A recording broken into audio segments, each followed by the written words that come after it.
This talk is an innovation spotlight that was featured at the Arthroscopy Association of North America today in Washington, D.C.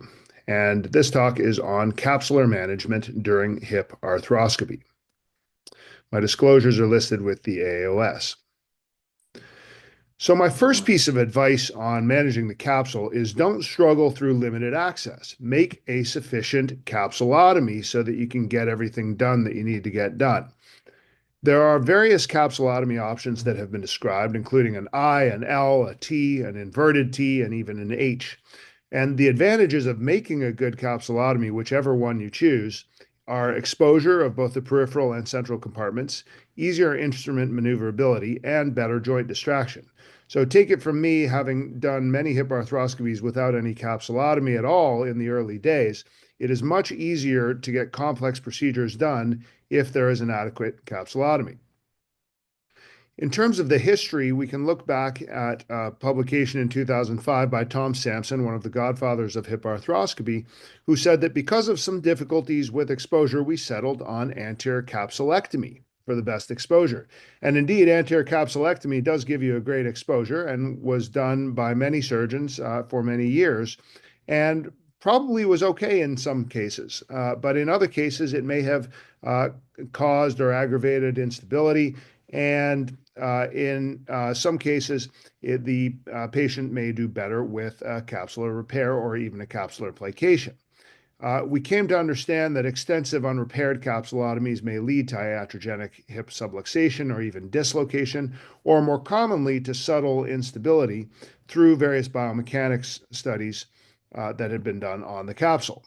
And here are some of the studies that have demonstrated subluxation or even dislocations after a hip arthroscopy where the capsule is compromised.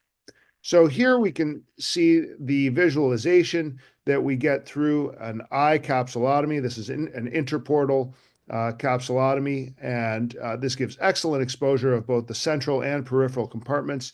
We are using a traction stitch here so that we can see the peripheral compartment all the way from the medial synovial fold to the lateral retinaculum and beyond in both directions. And this capsulotomy does not violate the zona orbicularis, which is the thickest circumferential portion of the capsule. Now, some of my best ideas have been some of the simplest ideas, and I had the idea going back about 15 years that if we cut it, we should repair it. Very simple idea. And furthermore, that if we cut it and we want to tighten it, we can do so. So the indications then evolved for capsular shift and plication for patients who have connective tissue disorders like Ehlers-Danlos, those with ligamentous laxity, especially Baton's over 4, those with borderline dysplasia, or those who are flexibility sport athletes like ballet and gymnastics. And repair has become indicated for almost everyone else, except perhaps cases of severe stiffness or adhesive capsulitis. Here you see on the top right a picture of a capsular plication with a shift, and you can see the obliquity of the sutures that produces that shift. And here you see a simple capsular repair, which is a side-to-side stitch where there is no obliquity, and we take smaller bite sizes for a standard repair. So my biggest tip for capsular preservation is just that: preserve the capsule, don't shave it away. It's very easy to use a shaver or even a wand in the name of trying to gain visualization, to shave a little here and shave a little there, and next thing you know, you've shaved away enough capsule that it's difficult to repair it. So very important, preserve the capsule through the course of the procedure, then it's much easier to repair it or plicate it at the end. And that means when we're addressing the acetabular rim for an acetabuloplasty or a labral repair, we can use the shaver only to remove a little bit of synovium at the capsulolabral junction where you see the blue arrows here. Beyond that, electrocautery devices are used to elevate the capsule from the bone in a very careful way so that we preserve both the labrum and the capsule. So we're working in a very precise interval between the capsule and the labrum to elevate it. Cadaveric studies have shown that when the iliofemoral ligament is sectioned, there is an increase in external rotation and anterior translation. Furthermore, indiscriminate capsulotomies may compromise stability. whereas a capsulorrhaphy can normalize the kinematics, and a capsular plication can counteract capsular laxity and reduce atraumatic instability. So that led to the development of the capsular plication technique with an inferior shift. I developed this with my co-authors in the early 2010s, and we first published it in 2013. And the principle here is to take advantage of the standard interportal capsulotomy and to create a capsular shift with an imbrication. Now, this is done through oblique sutures with appropriate bite sizes to create the imbrication, and finally, a capsular plication with shift that looks like this. And interestingly, this takes advantage of an evolutionary quirk to our capsules. At some point, we walked on all fours, and when we did, our capsules were likely straight. Then, about 2 million years ago, we became Homo erectus and we stood up. Our hips went into extension, and the capsule took a twist in order to get there. So, that spiral of the capsule has been maintained 2 million years later. And when we do a capsular plication with a shift, we're actually increasing the spiral, we're accentuating it. Accentuating the screw home mechanism of the capsule then causes it to increase its tightness and stability in extension, resisting anterior translation and external rotation. We first piloted this technique in a very difficult to treat population, those with borderline dysplasia. This goes back many years now.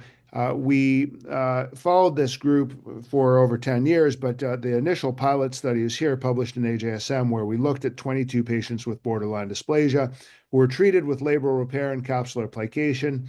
In other preceding literature, patients like this had had very dismal results with hip arthroscopy, and we were able to achieve very good results using this technique by repairing the labrum and stabilizing the hip with the capsular plication.